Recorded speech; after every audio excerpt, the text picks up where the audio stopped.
Hare Krishna, muy buenos días. Namo Vishnu Padaya Krishna Prestaya Bhutale Srimate Bhaktivedanta Swaminiti Namine Namaste Saraswate Deve Gauravani Pracharine Nirvisesa Sunyavadi Pachatya Deshatarine Jaya Sri Krishna Chaitanya Prabhu Nityananda Sri Advaita Galavdare Rivasadi Gaura Bhakta Vrinda Hare Krishna, Krishna Krishna, Hare Hare, Hare Rama, Rama Rama, Hare Hare.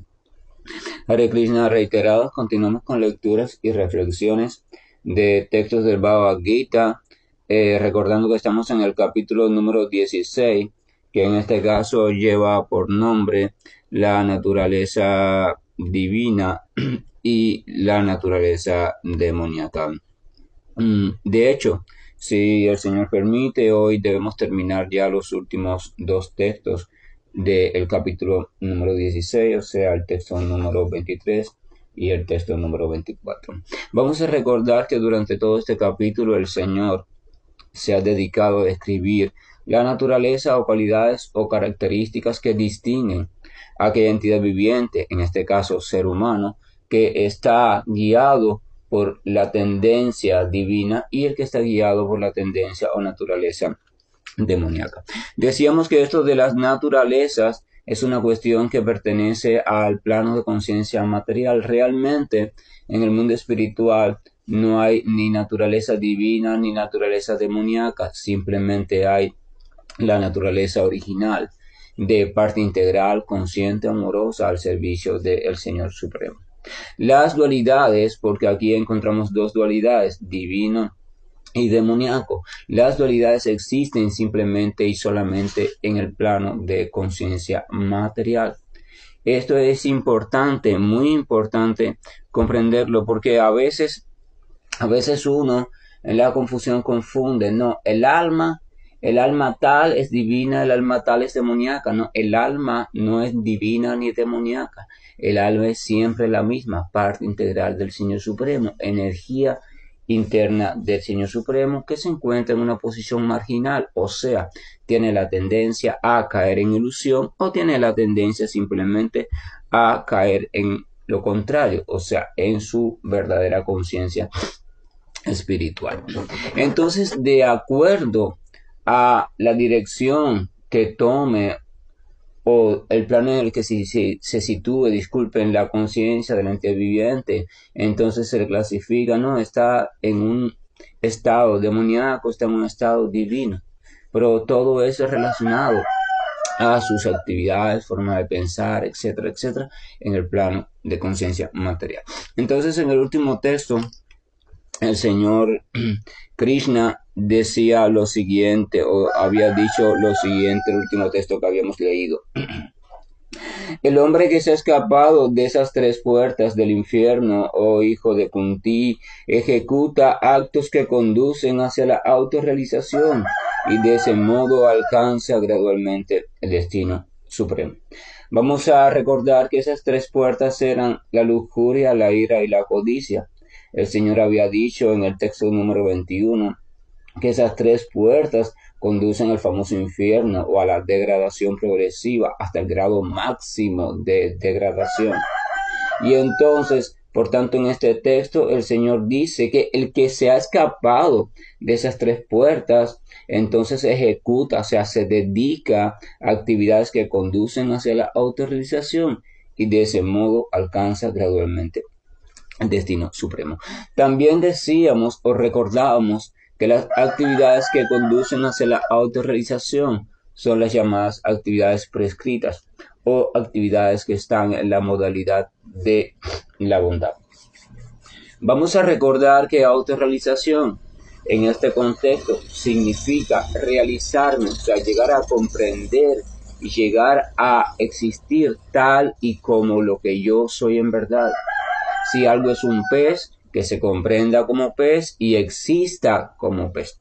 Si algo es un ave, que se comprenda como ave y exista como ave. Por tanto, autorrealización desde el punto de vista original de la palabra para una criatura espiritual significa comprenderse como ser espiritual y comenzar a existir como tal. O sea, comenzar a preguntarse cuáles son las actividades, cuál es la tendencia, cuál es la naturaleza, cuáles son los deseos, todo que caracteriza a la entidad espiritual. Entonces, cuando uno indaga en ese sentido, se da cuenta de algo. En cualquier literatura sagrada autorizada que uno estudie, se va a dar cuenta que describe que todas las actividades naturales, originales y espontáneas de la entidad espiritual son solamente una manifestada de varias formas, y esa una se llama servicio devocional.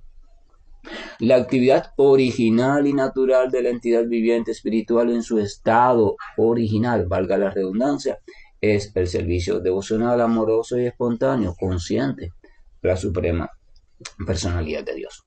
Entonces, cuando estamos empeñados en el aprendizaje o el entrenamiento, o estamos volviendo a tratar de realizar servicio devocional de manera consciente, debemos saber que estamos comenzando a recuperar nuestra actividad natural como entidad espiritual. Eso significa que estamos comenzando a ejercitar de nuevo nuestra conciencia espiritual, o lo que es lo mismo, nuestro estado de conciencia de Dios o estado de conciencia de Krishna. Pero cuando una criatura comienza a realizar las actividades que naturalmente coinciden con su identidad original, entonces de esa realización o sincronización perfecta entre actividad e identidad surge algo, y ese algo se llama Ananda, bienaventuranza, dicha trascendental. Este Ananda es diferente de la supuesta felicidad que se obtiene en el mundo material, porque la supuesta felicidad que se obtiene en el mundo material depende de los asuntos ilusorios que la mente ha creado y te ha dicho: mira, esto te hace feliz, aquello te hace feliz, sin esto no puedes ser feliz, sin aquello no puedes ser feliz. Y depende del estado en que se encuentra el cuerpo material, depende del estado en que se encuentran los sentidos materiales, depende de todo, de las situaciones externas, de las situaciones internas, del clima, absolutamente de todo. O sea, depende de un conjunto indescriptible de elementos. Por tanto, esa felicidad del mundo material, a la que llamamos felicidad, es siempre condicionada, nunca es independiente. Mientras que el Ananda que se describe para el mundo espiritual o el estado de conciencia de Dios es completamente independiente, o sea, pertenece por naturaleza a la entidad viviente y se manifiesta, se experimenta automáticamente cuando la entidad viviente está situada en su posición original, consciente de su identidad original y ejecutando sus actividades originales por naturaleza. No hay otra manera en que Ananda se pueda manifestar. Entonces eso quiere decir que sin servicio devocional no hay posibilidad de Ananda. Pero servicio devocional implica relación. Así que sin relación amorosa con el Señor no hay posibilidad de verdadera Ananda. Hay una antesala. Uno experimenta sin duda alguna un placer indescriptible cuando logra la liberación. Cuando usted trasciende la dualidad material y usted se sitúa en el plano este intermedio donde ya no está condicionado, donde ya no está atado por los opuestos de este mundo material, donde usted experimenta el Brahmayoti, la verdad absoluta, la liberación total, entonces indiscutiblemente ahí usted va a experimentar una gran dicha, la dicha de la liberación. Pero aún así, usted debe comprender a su debido tiempo que esa dicha aún no es la meta completa suprema. Porque en esa dicha va a haber un elemento todavía faltante, es el elemento de la relación y de las actividades amorosas en virtud de esa relación. Esa dicha es la dicha de sentirte liberado, de sentirte no condicionado. Pero entonces falta la madurez de esa dicha. La madurez de toda dicha está en amar y ser amado. Cuando la entidad viviente experimenta el amar y ser amado a manera plena, perfecta, entonces explota la dicha en su estado máximo. Entonces, para amar y ser amado se necesita experimentar una relación. Sin una relación no hay posibilidad de intercambio amoroso. Entonces, para que se experimente esa relación, la entidad viviente tiene que conservar su identidad individual y al mismo tiempo tener un objeto de amor, en este caso, la verdad absoluta, suprema personalidad de Dios llena de cualidades maravillosas que atraen y deslumbran. Por eso se llama Krishna, por eso uno de los nombres es Krishna, porque Krishna significa o hace referencia a aquel que es supremamente atractivo. O sea, supremamente atractivo significa que no hay nada más atractivo por encima de él. Supremamente atractivo. Entonces, una vez experimentando una relación consciente con eso que es supremamente atractivo, entonces la entidad viviente se siente completamente amada y siente completa y enteramente la posibilidad de amar sin límite. Eso es otra cualidad del mundo espiritual. El mundo espiritual o también el bhakti o sentimiento de amor espiritual está en constante expansión. En verdad el bhakti no tiene límite. El bhakti se explica, la literatura explica que nunca termina. Mientras más usted ejercita la capacidad de amar, más capacidad de amar desarrolla. La potencia de Bhakti es ilimitada. Todo lo que tiene que ver con Dios es ilimitado, incluyendo el conocimiento. A veces una persona puede decir, ya yo he comprendido lo que significa Bhakti, o yo he comprendido lo que significa servicio devocional, o yo he comprendido lo que es Dios, pero eso es un error. Chaitanya Mahaprabhu explica una vez, uno de los discípulos de los Goswamis le pidió, Sanatana Goswami le pidió que le explicara todos estos asuntos relacionados al servicio devocional, que era tan maravilloso, que era tan trascendental, tan sagrado. Y el señor Chaitanya le dijo que era imposible, porque es ilimitado, es un océano ilimitado, que él iba a tratar de ver si aunque sea le explicaba o le mostraba una gota de ese océano, pero ese océano siempre está en expansión. Por eso el servicio devocional siempre se está perfeccionando y profundizando, y por eso el devoto comprende cada vez con mayor profundidad, porque es insondable. El alcance es insondable, porque la conciencia es insondable, no tiene límite. Entonces tu capacidad de tomar conciencia es ilimitada. Y esa es la cuestión. Eso quiere decir que realmente la entidad viviente, cuando experimenta la dicha suprema, no tiene límite de experiencia. Ella nunca se cansa de experimentar la dicha. Acá, en el mundo material, usted piensa en su deseo más grande, no sé. Hay quien dice, yo vivir o estar en un crucero, el otro dice yo estar en las montañas, el otro dice yo tener un castillo, el otro dice ser millonario, o el otro comer tal comida, no se piensa en lo que usted quiera. Y imagínese a usted mismo desarrollando esa actividad día y noche, o estando en ese mismo lugar, en esas condiciones día y noche. Es probable que a un cierto tiempo determinado usted sienta el deseo de cambiar de lugar, de actividad, porque ya simplemente, por decirlo así, está un poco aburrido de la monotonía. Es muy cómodo, es muy rico, es muy agradable, pero no hay variedad, entonces usted necesita cambiar. En la situación del mundo espiritual, la entidad viviente nunca necesita cambiar, porque la dicha que está experimentando es siempre nueva y al mismo tiempo interminable. La dicha Ananda está siempre renovándose, ella nunca es la misma y al mismo tiempo es la misma, pero es ilimitada, o sea, siempre es nueva, siempre está sucediendo y está sucediendo por siempre. Por ejemplo, las actividades del Señor Krishna, del Señor Supremo, siempre están ocurriendo al mismo tiempo, todas las mismas actividades. Una entidad viviente situada en conciencia espiritual en perfecta relación con el Señor y otra entidad viviente situada en la misma conciencia espiritual en perfecta relación con el Señor experimentan al mismo tiempo actividades diferentes con el mismo Señor. O sea, el Señor al mismo tiempo está satisfaciendo a esas dos entidades vivientes en actividades diferentes. El Señor Krishna siempre está desarrollando todos sus pasatiempos.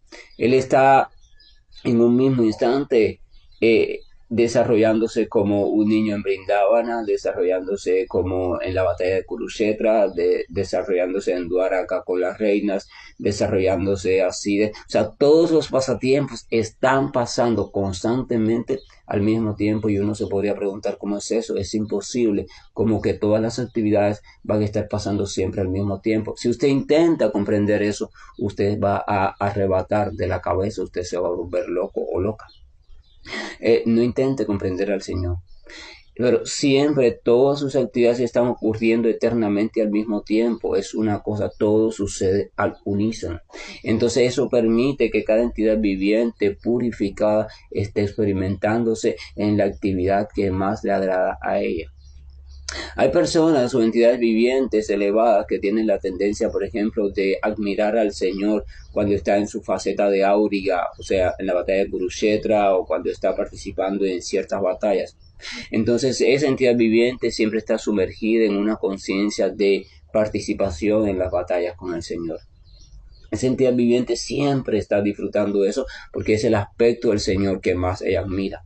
Pero hay otra entidad viviente, disfruta mucho cuando el Señor se manifiesta como un niño pastor y está haciendo travesuras, y entonces esa entidad viviente siempre va a estar viviendo la experiencia de compartir con el Señor como niño pastor. Incluso si hace grandes austeridades y si se purificó lo suficiente, puede participar en ese pasatiempo como un personaje, como la madre del Señor, o como el padre del Señor, o como el amiguito del Señor. Pero siempre va a experimentar el mismo pasatiempo allí, inagotablemente. Otro va y experimenta así todas las entidades vivientes purificadas que están en relación perfecta con el Señor. Todas están experimentando eternamente una determinada dimensión o cualidad o característica del Señor, porque es esa dimensión o característica la que más les atrajo, de las que ellos, por decirlo así, se enamoraron eternamente. Al que experimenta o se experimenta como madre del Señor no le interesa más nada. No le interesa ser guerrero con el Señor, no le interesa ser amigo del Señor, no le interesa ser niño pastor, no le interesa ser una gopi y juguetear con el Señor en el bosque de Brindavan. No le interesa a ello porque está completamente satisfecha en su naturaleza de madre. Pero lo más interesante es que en esa naturaleza de madre del Señor, mientras que la está viviendo eternamente, ignora que el Señor es el Señor. Ella simplemente está viviendo su sentimiento de madre. Ella ignora que está desarrollándose como madre del Señor. No, ella simplemente está desarrollándose como madre de un niño travieso, pequeño, juguetón, muy risueño, muy hermoso, que a veces hace algunas cosas que parecen increíbles, pero en su mente ni pasa por su mente que es el Señor Supremo. Para ella es simplemente su hijo, porque si pasara por la mente que Él es el Señor Supremo, se acabaría el sentimiento amoroso y espontáneo de madre, surgiría el sentimiento reverencial, oh mi Señor, ¿verdad? Y si ella comprendiera que fuera el Señor, entonces ella fuera incapaz de regañarlo, fuera incapaz de castigarlo, fuera incapaz de sonarle unas nalgadas, porque que va, es el Señor, yo no le puedo hacer eso.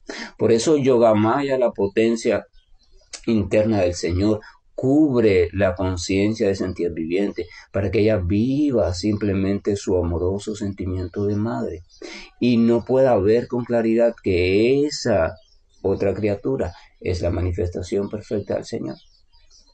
Y así es que esa entidad viviente disfruta a plenitud del rasa. Rasa significa la velocidad que se experimenta a través de un intercambio amoroso o relación. Rasa es el sabor dulce, es lo que hace que la entidad viviente siempre esté deseando estar con el Señor. Por ejemplo, vamos a suponer un padre o una madre de familia, tiene hijos, él está en el trabajo, pero cuando regresa a su casa, que ve a sus hijos, wow, qué alegría, y juega con sus hijos. O sea, ese intercambio le da tanto placer que cuando él está para el trabajo extraña a sus hijos. Ese placer que él recibe en ese intercambio amoroso, eso en sánscrito se llama rasa. Rasa es la velocidad. Entonces el rasa es lo que mantiene la entidad viviente purificada en ese estado de conciencia elevado, porque es tan dulce, es tan magnífico, es tan agradable, es tan incomparable que la entidad viviente quiere experimentarlo siempre, siempre, siempre, siempre, siempre, y cuando no tiene esa oportunidad, entonces extraña tanto que enloquece. Cuando Radharani, la consorte divina, por decirlo así, experimentó la separación del Señor Krishna, entonces Radharani literalmente enloqueció. Radharani andaba por los bosques así sin rumbo, enloquecida, confundiendo a todo con Krishna, se alaba los cabellos, ¿dónde está? ¿Dónde está? Porque no soportaba la separación del Señor Supremo, porque el Señor Supremo literalmente es el corazón de Radharani y Radharani es literalmente el corazón del Señor Supremo. Cuando el devoto que está bien afianzado en la relación con el Señor, de pronto un día o en un momento determinado experimenta que su conciencia espiritual se ha opacado, o sea, siente de pronto que el Señor está ausente de su vida, entonces él cae en una tristeza muy profunda. Aunque tenga las condiciones materiales que tenga, él no le importa eso porque él solamente quiere disfrutar de el sentir que Dios le está acompañando. La situación más terrible que hay para un devoto no es una catástrofe, una guerra, la muerte, la mutilación de uno de los miembros del cuerpo material, porque él y el cuerpo no están muy identificados. El mayor desastre que hay para un devoto puro, y estoy hablando de devoto puro, no estoy hablando que uno finja ese desastre, no, eso surge espontáneamente, es cuando el devoto de pronto experimenta que el Señor no está presente, que el Señor ha dejado de serle accesible, como aquel que está adaptado a cantar, glorificar a Dios y de pronto un día, una mañana, en un momento, por una situación determinada, de pronto no siente el deseo de glorificar a Dios y entonces siente un vacío tan grande e intenta glorificarlo pero no puede. Wow, esa es la situación más terrible para un devoto porque literalmente el Señor ha desaparecido de su vida. El Señor sigue allí pero se ha ocultado o él simplemente se ha ocultado el Señor al absorberse en un asunto diferente al Señor. Entonces ese devoto cae en una tristeza, una oscuridad muy grande, muy grande.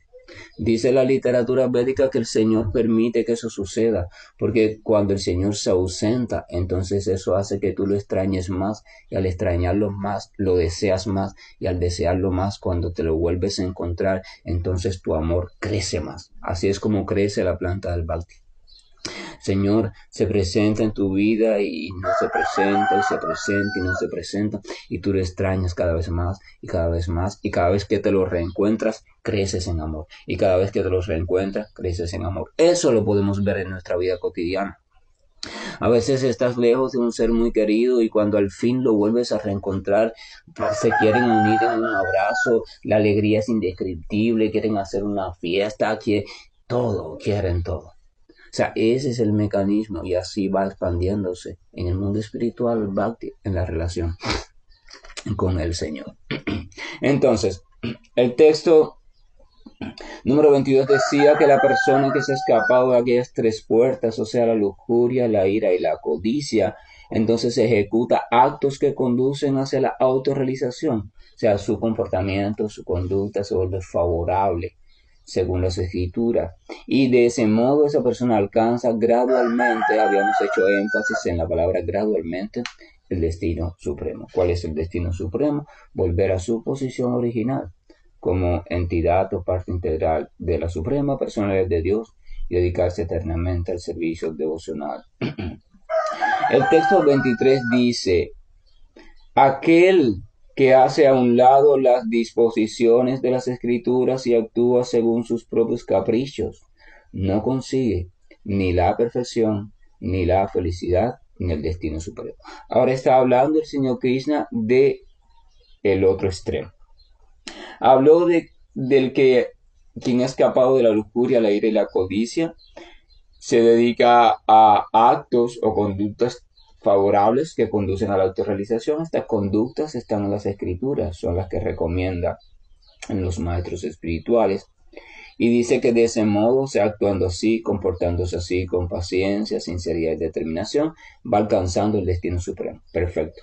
Pero ahora dice aquí el otro caso, o sea, el caso de aquel que no escapa de la lujuria, aquel que no escapa de la ira, aquel que no escapa de la codicia y por tanto que no le interesan las actividades favorables ni las actividades que recomiendan las escrituras.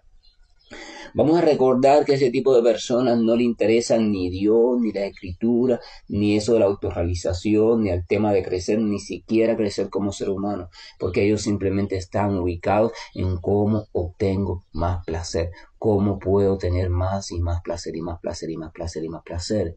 Por tanto, ni siquiera el tema del crecimiento humano les interesa, ni el crecimiento social, ni la prosperidad social, ellos solo piensan en ellos. Se dice entonces que ese tipo de persona que hace a un lado, que desecha las disposiciones o las indicaciones de las escrituras y actúa según sus propios caprichos, no consigue ni la perfección, ni la felicidad, ni el destino supremo.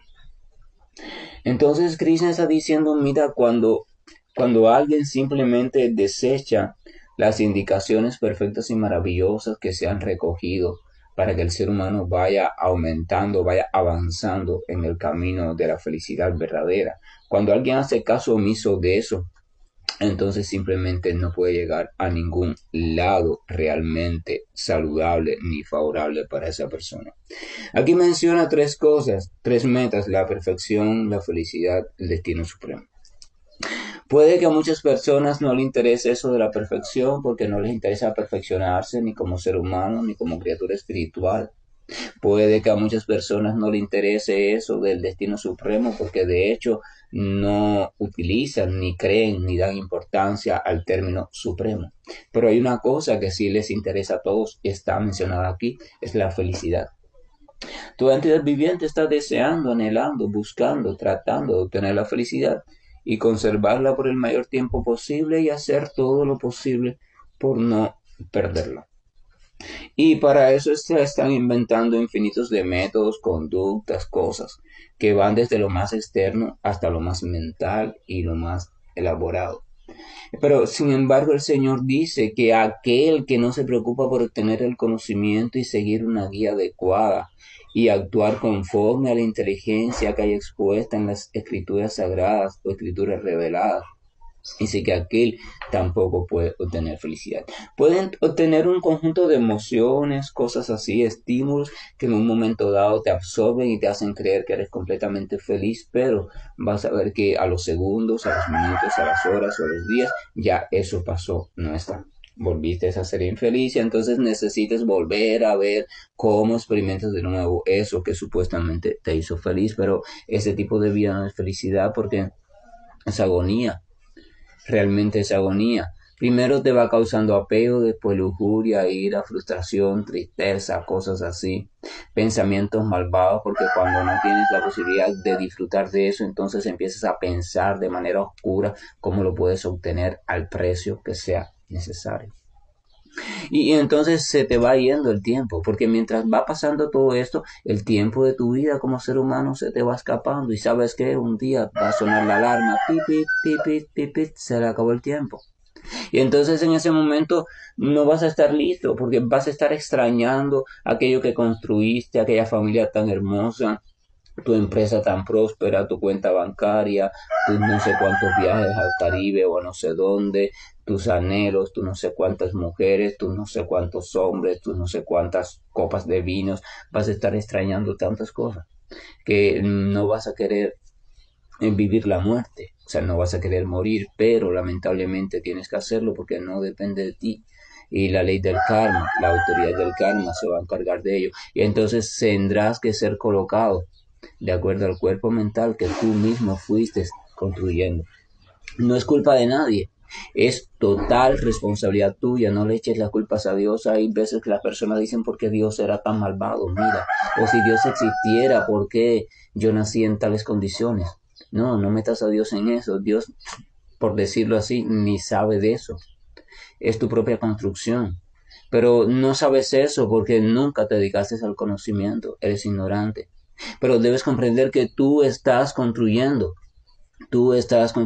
constantemente tu mañana, lo que llaman el mañana. Literalmente no el mañana de esta propia vida, sino también el mañana de las próximas vidas. Entonces no culpes a nadie, deja de culpar a nadie. ¿Qué pasa?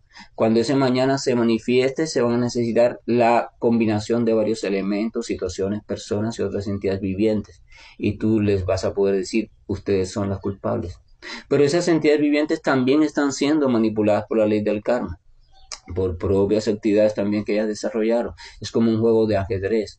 Realmente, pero ellas no son las culpables. Ellas están siendo utilizadas por la ley del karma, pero esa ley del karma está funcionando y respondiendo a tus actividades, a tu cuerpo mental, a tus decisiones, a tus apegos, a tus temores, a tus anhelos.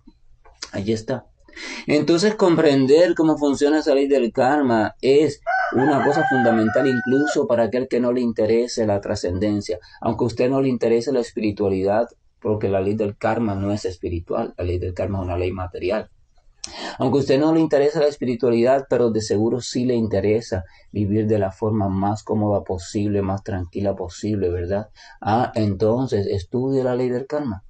Porque eso depende de comprender la ley del karma, porque cuando usted la comprenda, entonces se va a preguntar, bueno, si todo lo que a mí me sucede viene de actividades y decisiones, etcétera, etcétera, anteriores, entonces, ¿cuáles son aquellas actividades que me garantizan un mañana próspero, cómodo, en un cuerpo hermoso, atlético, en una buena familia? Y entonces usted comienza a realizar esas actividades por puro negocio, vaya, por puro interés de que tu vida futura sea más próspera.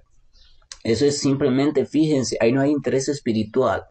Eso quiere decir que aún quedando aparte el interés espiritual, quedando aparte Dios, quedando aparte la autorrealización, el conocimiento de cómo funciona este tema de la transmigración del alma, cómo es que es colocada en un cuerpo, en otro, es esencial si la criatura quiere dejar de ser un muñeco en este mundo material y comenzar a tomar en sus manos su propio destino.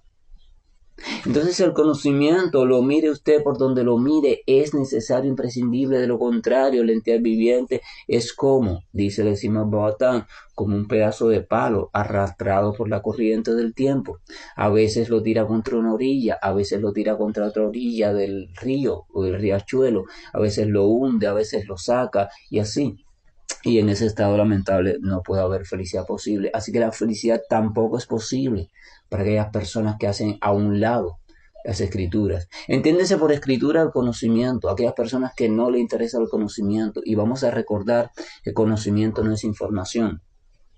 Dejen la manía de almacenar información en su cabeza, porque la información almacenada lo único que hace es engordar tu cuerpo mental, darte más duda, darte más conflicto, darte más indecisiones en tu vida. Este conocimiento del que se habla de conocimiento apropiado, que viene de una comprensión, de una experimentación, que es resultado de una buena guía, de un buen método certero, que sabe lo que hace y es además personalizado.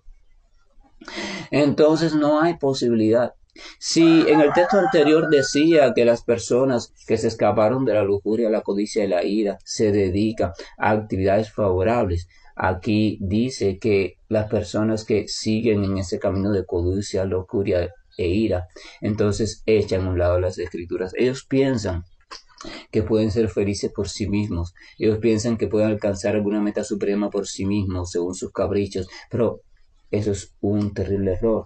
Entonces el Señor en el texto 23 termina diciendo, disculpe, el texto 24 termina diciendo, así pues, mediante las regulaciones de las Escrituras, se debe entender lo que es el deber y lo que no lo es. Después de conocer esas reglas y regulaciones, se debe actuar de una manera en que uno se vaya elevando gradualmente. Esto del deber y del no deber es lo que debe hacer o no debe hacer, o sea, lo que se recomienda o no se recomienda. Lo habíamos dicho, textos anteriores, según la condición o estado de existencia social que usted esté ocupando. Si usted vive en familias, casado o casada, sus deberes son de un tipo. Si usted es soltero o soltera, o si usted está en estado o vida de renuncia, o si usted es obrero, o si usted es estudiante, o si usted es administrador de algo, defensor, maestro, lo que sea, sus deberes son otros. Entonces las escrituras recogen cuáles son los deberes generales para cada estilo de vida, estado, área social de existencia, así como área de evolución espiritual.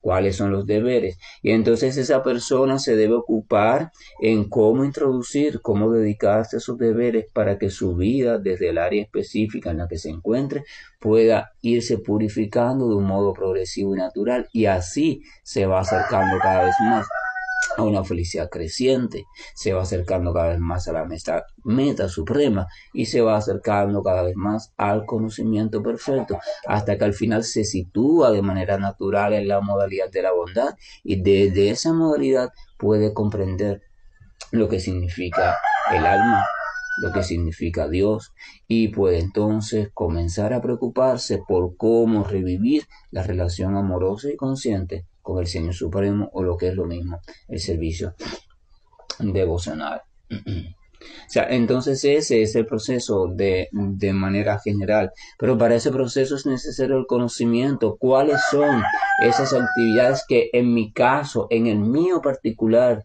no en el de fulano ni en el de fulana, en mi caso particular? A ver, hay actividades generales, hay deberes generales para todo ser humano que debe seguir, debe cumplir para evolucionar tanto como ser humano como criatura espiritual también. Pero hay deberes que son específicos según tu modo de vida, según el área en la cual tú estás viviendo, la edad que tienes, según a la ocupación a la que te dedicas. Para eso hay deberes específicos, o sea, recomendaciones. Y hay también algo que se llama prohibiciones. Esto de prohibiciones es lo que no se recomienda. Si tú quieres lo haces, no está prohibido, tú lo puedes hacer.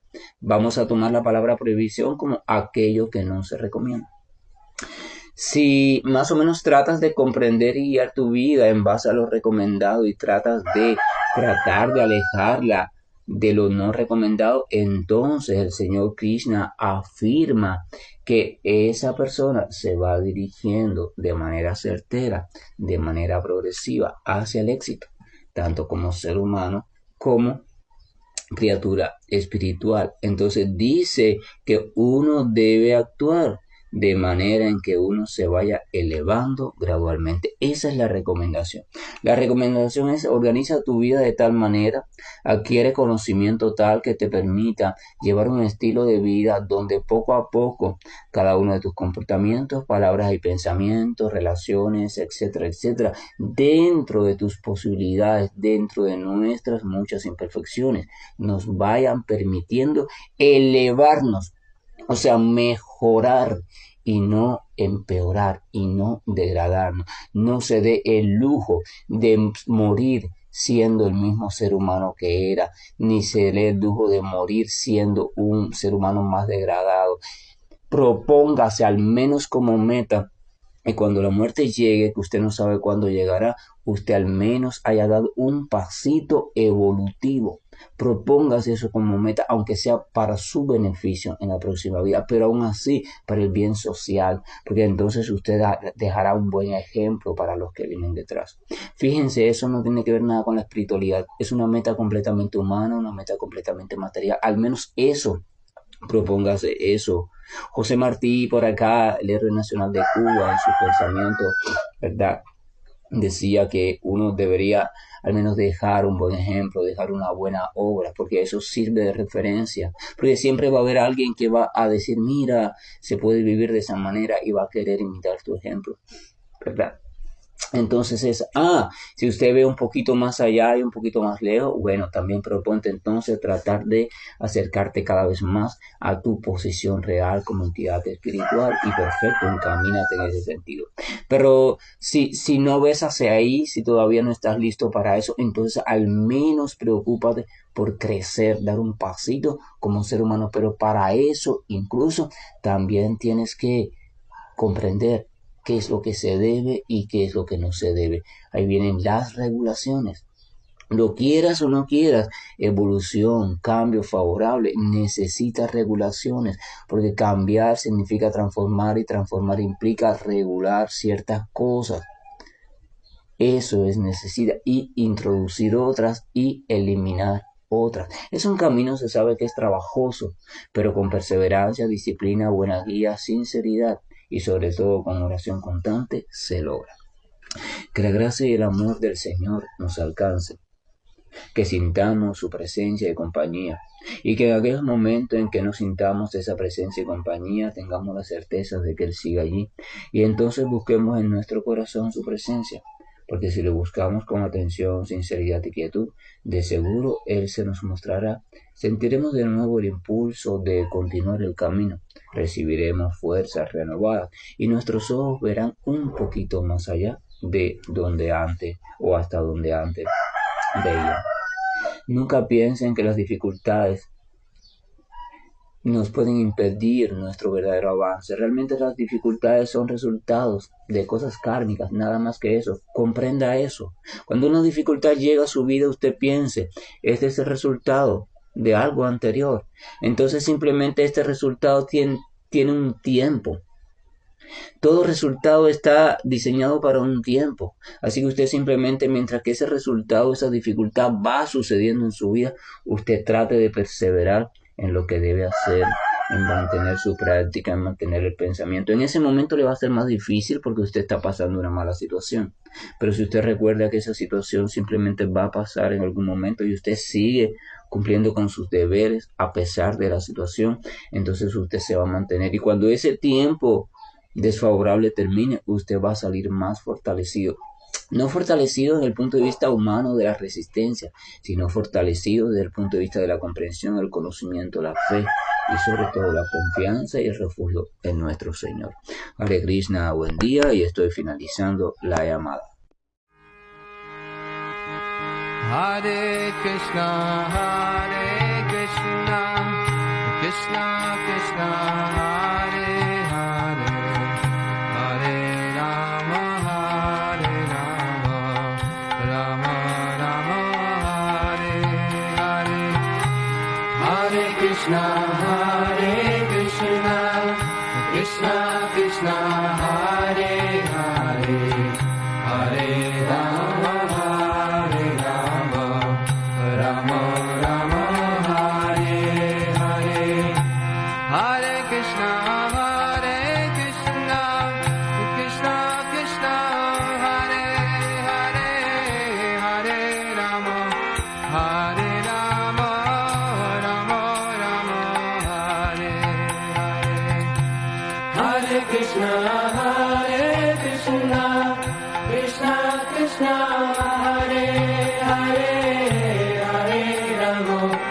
Hare Rama, Rama Rama, Hare Hare. Hare Krishna, Krishna Krishna, Hare Hare, Hare Rama, Rama Rama, Hare Hare. Hare Krishna, Krishna Krishna, Hare